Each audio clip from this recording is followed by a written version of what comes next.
Hey everyone, welcome to another Angry Artist podcast. Now, there are a lot of benefits to digital painting. The most common reasons are you can paint something faster, which is, of course, true. You can save money from buying materials, which is, of course, true, except for the fact that you might have to pay for the initial graphics tablet and having a good computer as well as software. But in the long run, let's assume that, hey, it is going to be cheaper, which is true. Control Z is a big deal as well. You want to make the perfect artwork, and a lot of people might find traditional media very unforgiving. And of course, refining the final product for your clients. Unless you have an amazing mastery at photographing traditional artwork or having a crazy good scanner, which isn't applicable to a lot of artwork, such as having a huge canvas that you have to scan. It is easier to transport digital artwork to another person, even overseas. So now that the obvious advantages of doing digital media is there, what are the advantages of doing traditional media? For a lot of people who follow my artwork, they might realize that my style has a very traditional base. So why do I really choose to prefer that over having the traditional digital media look? So I'm going to give you the reasons right now. I feel like this is something that a lot of people ask me, but I haven't really elaborated when it comes to telling people online. So I'm going to list the reasons right now. So the biggest one I have is color. A lot of people don't understand how different traditional media is with digital media when it comes to color. And it comes from the natural melding of paint and the movement of real paint versus digital media. So when it comes to digital media, you pick a palette and you pick a color from that palette. And you get the exact color given. It sounds pretty good, right? Exactly what you want, whenever you want it, however you want it. Now, in traditional media, you're most likely working with a palette, and you're mixing paint either on the palette or directly on the canvas, depending on your style. So why is it that I feel traditional media has this advantage, even if it's imperfect? That's because imperfection gives a bit of spice to your artwork. It's really hard to describe. A good way to think about it is think about nature. Nature is actually not that perfect. In fact, when you look at all the organic matter in our world, such as plants, such as animals, you find that you'll see a lot of beautiful colors going on. And there's a lot of different shapes, different things, different textures. And color is part of it, of course.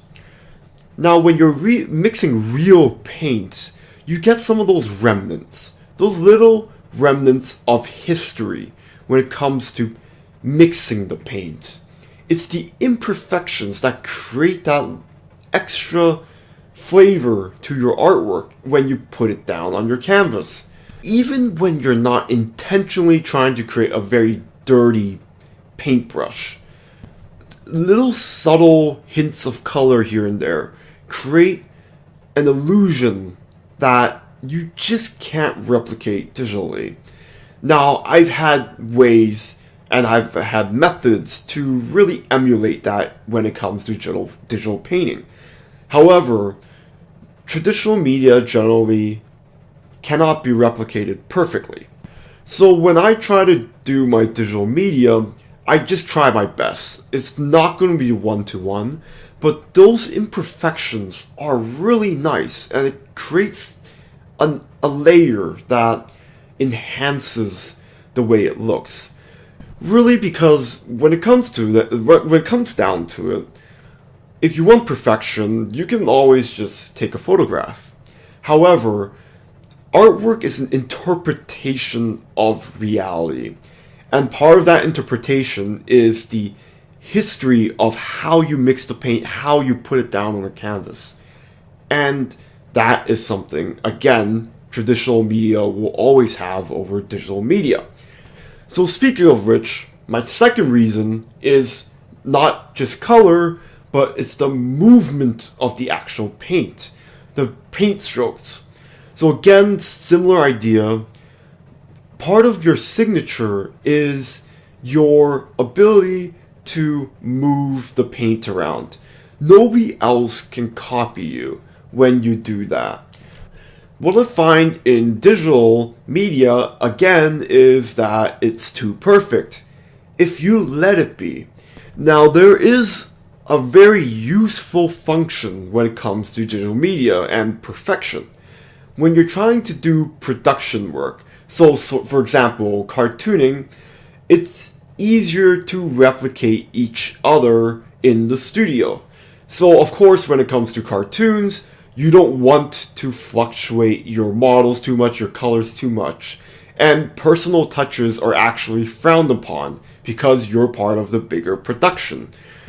But if you're trying to do illustration, when you're trying to do fine arts, those imperfections, those movements that you put down is part of you and you only, and that will distinguish you. So again, that's something I try to emulate on digital media, but that's something traditional media can never really get. So in the same vein, the third point is texture. When you're putting down real paint, you're layering more and more paint, and it's part of your personality and your style. So someone who is really refined, such as William Bouguereau, will have layers upon layers of thin paint to create the effect of light. Whereas an artist such as Ashley Wood would slam a ton of paint on top of each other to create that extra layer. Sort of like splatting paint on the canvas. Again, it's part of your personality. So this type of three-dimensionality on the canvas is something that digital painting can never get. Zero. It's impossible because you are painting on top of a screen. The screen is very flat. Now, of course, this might change in the future when it comes to virtual reality and doing art there. However, for now, again, we are digitally painting on a two-dimensional surface. So nothing is layered. It's technically on one screen, even if you try to emulate it. So again, what's the advantages of that? Well, part of the experience of looking at traditional media is that light is shining upon it. And the light shining upon actual physical paint will create that extra flavor to your work. Now, again, you might not want that in your style, but again, this is something that comes down to preference, and I feel traditional media creates that extra distinct signature on your work. So I want to go back to talking about something that a lot of people have told me. So why is everything important in this audio? Why do you need your own signature, own distinct style in your work? It's actually quite simple. And you might have heard from my other audio that I always advocate being unique, because that will only increase your market value if nobody else can do what you do. While digital media has the benefits that I've listed earlier in this audio, it can be very hard to distinguish yourself with digital media unless you're actively trying to do so. Which is exactly why I go back to traditional fundamentals and what traditional media can do. Since traditional media is already that good when it comes to creating a more distinctive look, why not try to borrow that for digital media? Hopefully that makes sense. There are a lot more differences, but I wanted to just keep this short and list the main ones that I have when it comes to this topic. Anyways, thank you for listening, and I'll see you next time.